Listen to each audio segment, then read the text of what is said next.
everything you thought you knew about Heartland was just a dream? What if the heartbreak, the grief, and the journey forward have all been nothing more than the subconscious struggle of a woman trying to come to terms with the past? In Heartland Season 19, everything changes. Prepare for a dramatic twist that could alter the course of Amy's life forever. Could the key to her future be locked in a world where nothing is as it seems? The first episode of the season begins with a question. What if the only way to heal is to face a past that might never have been real? The episode opens with a quiet, almost haunting scene. Amy sits in the barn, gazing at the horses. But something feels different. There's a weight in the air, an unsettling stillness. It's been a long road since Ty's death, and though she's tried to move forward, a part of her has never truly let go. As the camera lingers on Amy, her hand gently strokes the horse's mane, the voice of her inner thoughts begins to emerge, a voice that is both her own and not.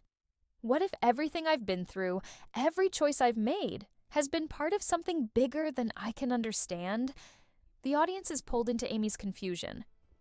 Could it be that she has been in a coma all along?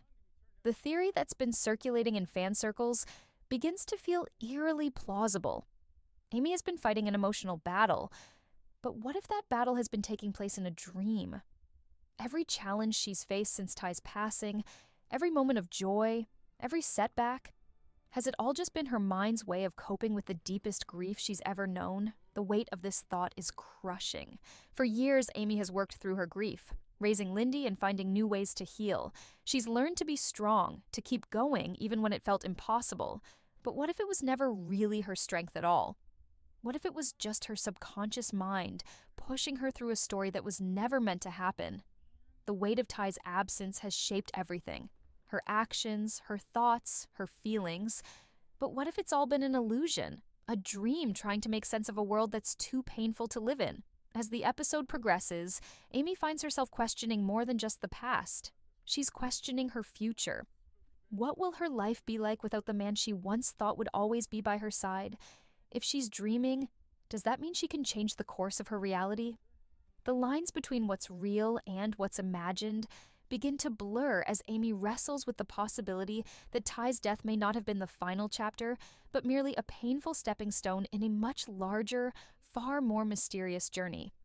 This first section sets the tone for the season, a season of uncertainty, of healing, but also of suspense. Will Amy wake up to find that she has been in a coma, trapped in a world where Ty is gone and she's forced to face her deepest fears alone? Or will the reality she's living in prove to be the one she must embrace? No matter how painful, as Amy struggles to find answers, the viewers are left with the most haunting question of all. What if the truth is even more heartbreaking than the dream? As Amy continues to grapple with the possibility that everything she's experienced since Ty's death may be part of an unconscious dream, her journey of self-discovery takes a darker turn. The weight of guilt begins to consume her once again as she questions whether she could have done more to save him. Could she have prevented the accident? Could she have changed the course of events? These thoughts, persistent and suffocating, only deepen her sense of confusion and despair. In the midst of her turmoil, Amy begins to see signs, subtle but unmistakable, that her world might not be what it seems. In one poignant moment, as she's standing at the edge of the river, she hears a familiar voice, a voice she hasn't heard in years. "You're stronger than you think, Amy," the voice whispers. It's Ty. But as she turns, there's no one there. The air is still, and the landscape remains unchanged. Yet the weight of that voice lingers, leaving her unsettled and uncertain of what's real. Her subconscious is at war with her heart. The grief she has buried so deeply has manifested itself in this strange, dreamlike reality. Ty's presence is not entirely gone. His memory is etched in every corner of her life. But is he truly gone? Or is he somehow still with her, guiding her in ways she doesn't yet understand? The lingering presence of Ty is both comforting and disturbing, suggesting that perhaps the dream she's living isn't just about her. It's about him, too. It's as though Ty's spirit is trying to reach her, to offer the closure that her mind hasn't been able to process yet. The line between reality and imagination becomes increasingly blurred for Amy as she revisits moments from her past, both the joyous and the painful. Flashbacks to times when she and Ty were happy together flood her mind. She remembers their shared laughter, their love for each other, and their dreams for the future. But as she relives these memories, a question arises. What if those moments aren't memories at all, but simply the projections of her mind, longing for a reality that can never return? With each passing day, Amy's reality shifts. Some things feel almost too perfect, like the sound of Ty's voice or the warmth of his embrace, while others are fraught with doubt and fear. When Amy looks at Lindy, her daughter, she wonders how much of her life has truly been real, how much of it has been an attempt to live up to an ideal, an image of happiness she's created to cope with the pain. Her responsibilities as a mother have always been her anchor, but now, even that feels uncertain. She's not just grieving the loss of Ty, she's grieving the life she thought they would have together. The tension within Amy grows as she struggles to trust her own instincts. Is she simply trapped in her grief, unable to move forward, or is there something more at play? As her dreams become more vivid and the boundaries between past and present fade, the viewers are left wondering if Amy is on the verge of discovering the truth, or if she's too deeply entangled in her own mind to ever break free. Is Ty really gone? Or could it be that his return is not only possible, but inevitable, waiting for Amy to wake up from the dream that has kept her stuck in the past? In this second section, the suspense deepens as Amy's internal battle grows stronger.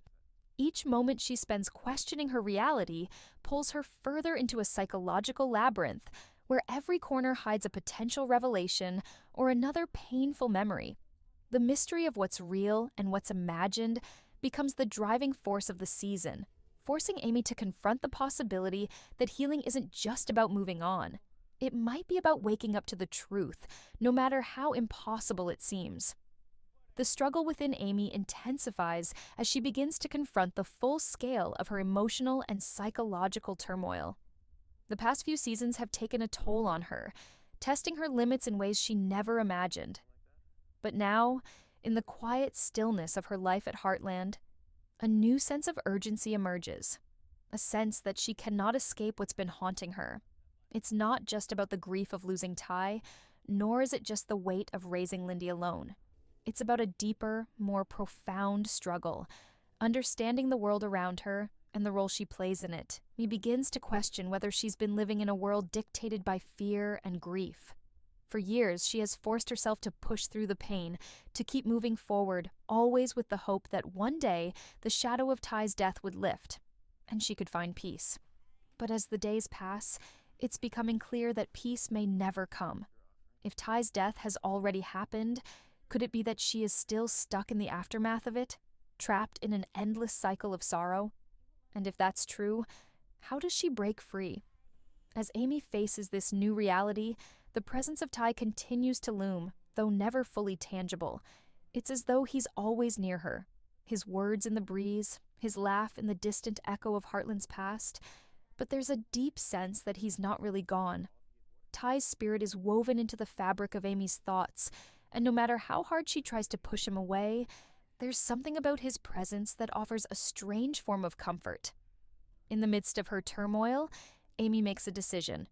She must confront the possibility that the world she's living in is not what it seems. She seeks answers, not just about the truth of her dreams, but about the deeper forces at play. Could she really be in a coma? Could everything since Ty's death simply be the manifestation of her mind? Still struggling to process his loss, her search for answers brings her to an unexpected place, an old journal of Ty's, one that she's kept hidden away for years. As she flips through the pages, the words he once wrote fill her with a sense of both sorrow and relief.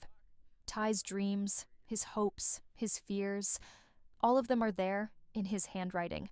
The familiar, loving words that once brought comfort now seem like a distant memory. Yet there's something in the pages that she hadn't noticed before, a passage that speaks of Ty's own uncertainty, his own fears of what the future might hold. In his words, Amy finds a strange reflection of herself. Could it be that, in the deepest part of her subconscious, Amy has been holding on to Ty's fears, his doubts, as if they were her own? As though she's been carrying not just her grief, but his unresolved pain as well? This realization shakes her to her core. The dream that has kept her in a loop of pain and uncertainty may not be entirely hers to bear. Could she be living in a world that's a reflection of both her own brokenness and the unresolved trauma that Ty left behind? In the days that follow, Amy begins to piece together the fragments of her reality. She has always felt the weight of Ty's death, but now she feels as though she's being called to understand it in a deeper way. She is not just grieving for him, she is grieving for a world that no longer exists, a world where everything is in constant flux, where time doesn't seem to have any meaning. She begins to question her memories too.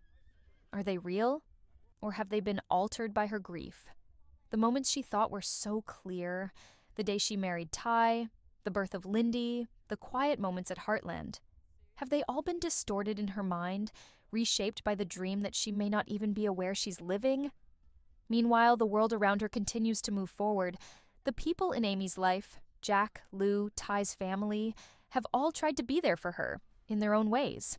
They see the changes in her, the way she's been withdrawn, lost in thought, unable to fully engage with her reality. But they don't understand the depth of what Amy is facing. Her struggle is not just with the external world, it's with the internal chaos that has begun to overtake her mind. She is no longer just trying to survive. She is trying to wake up, to break free from the prison of her own grief. In a moment of clarity, Amy comes to a powerful realization. She doesn't need to fix everything. She doesn't need to make sense of the world in the way she always thought she did. The answer may not lie in resolving every question or in solving the mystery of her own existence. Instead, the answer may lie in acceptance, that some things are beyond her control. She can't bring Ty back, she can't change the past, but she can choose how she faces the future. The decision to accept the unknown doesn't come easily. It takes time, and it takes confronting the hardest truths about herself. But in the end, it becomes clear that Amy is not just seeking a way to escape her grief. She is learning to live with it, to let it exist alongside her, without allowing it to consume her. This realization becomes the turning point for Amy, a moment of empowerment, of acceptance. In the final scenes of the episode, Amy stands at the edge of Heartland, gazing at the horizon. The weight of the past still lingers, but there's something different in her demeanor. She's no longer running from her grief or trying to change the past. Instead, she's standing in the present, with a quiet sense of peace beginning to settle over her. As the camera pans out, there's a subtle shift in the music, a hopeful undertone that suggests the journey ahead is not one of forgetting, but of embracing.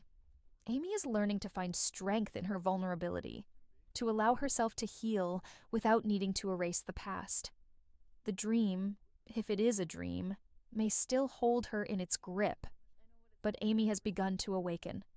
She has begun to understand that the future is not something to fear. It's something to create. The final moment of the episode leaves the audience hanging on a cliffhanger. Amy receives a call, and her face changes, a mixture of surprise and anticipation crossing her features. Is it possible? Could this be the moment that changes everything? The screen cuts to black, and viewers are left eagerly awaiting the next chapter in Amy's journey.